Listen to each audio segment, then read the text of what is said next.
Quick question when you're doing your voiceover auditions or your on-camera auditions, your stage auditions. When you approach whoever's casting this, when you think about them and what they want, what they're looking for, if you think about those things at all, are you looking to them as a consultant or are you looking to them as a coach? And what's the difference? We'll find out, and what I think you should be doing in this episode of the VOHeroes podcast.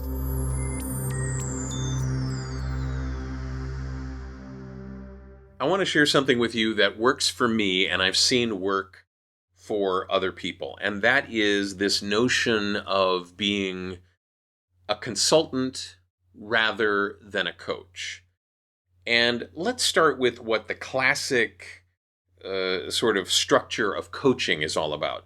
Coaching, and one of the reasons I don't identify as a coach, I identify as a consultant. Coaching is all about leading your client with appropriately constructed questions and a path that leads them to an answer that helps them feel as though they found it on their own with your assistance.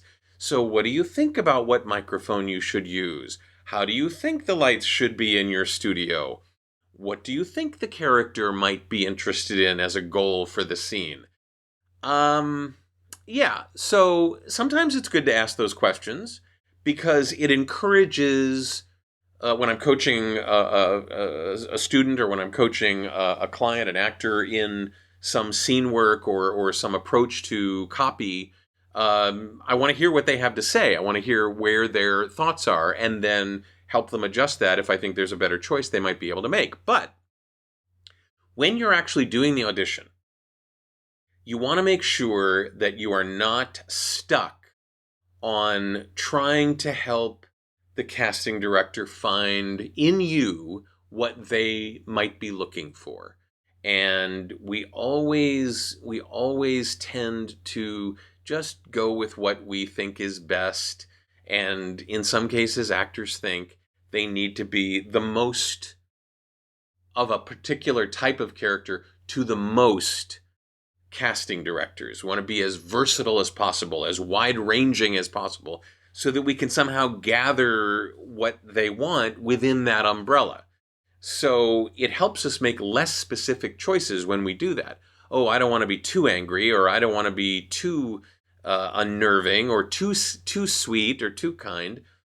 And remember back to the first parts of your acting training, if you got any formal training, when they talked about making very clear choices and raising the heat, raising the stakes, really honing in on something and making a choice. That's where I say be a consultant. Don't try to cover the waterfront. Find a place to dock the boat and go for it. Make a strong choice, make a statement, be a consultant. I think you should do this. I think my character would do this. And go for it. Have the confidence that even if the choice you made doesn't get you the role, because it's not usually the choice you make that gets you the role. It's so many other things. Your height, your weight, your look, your tone of voice, whether or not you look like other people in the cast. So many things beyond your acting choices that matter. Have faith in yourself. If you're watching this podcast, it's likely that you're already engaged in the pursuit of a performance career. And that means you've already decided to be a professional. You've already decided to make some choices. I want you to have confidence in those choices. And yeah, over time, your choices may change. You might find better ways of deciding what choice to make. You might acquire better tools. But the point is, be bold in that way. Don't be bold and be wacky. Be bold and confident in the choice that you make for the character that you're playing. If you're doing an on-camera audition for a drama and your character has some really hard times that they're dealing with, make that choice to not make it, not so hard. They're okay. They're fine. Just in case the casting director doesn't want them to be too at risk. Or if you're doing a commercial for laundry detergent and you're playing a mom who or a dad who's doing the laundry and you can't believe that how dirty your kids make things or how dirty the dog makes things or whatever. Really immerse yourself in that choice. And I know you're sitting there going, really? A choice about laundry? Yeah, yeah, yeah. How do you think the people that get those jobs get those jobs? They're not at all trying to be general in what they're doing. They're being a consultant. This is what I think the character wants in this particular case. This is the job that I think they're trying to get done. That's my considered consultancy opinion. So in general, be a consultant, not a coach. What do you think? What do you want the laundry person to think? I mean, whatever you think is best, that's what I'll go. No, make the decision. Be the consultant. You're the expert. How about that? How about the power you get with that, huh?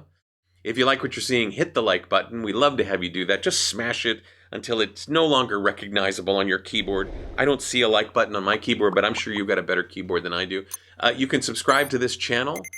You can subscribe to the podcast, the audio podcast. Hit the notification bell on whatever channel you're on, and you'll get notified when new episodes come out. Maybe even share this with an actor that you think might benefit from the message of this particular podcast episode. I'd be happy if you did. I'm David H. Lawrence the 17th. I thank you so much for watching and for listening, and I will see you in the next episode of the VOHeroes podcast.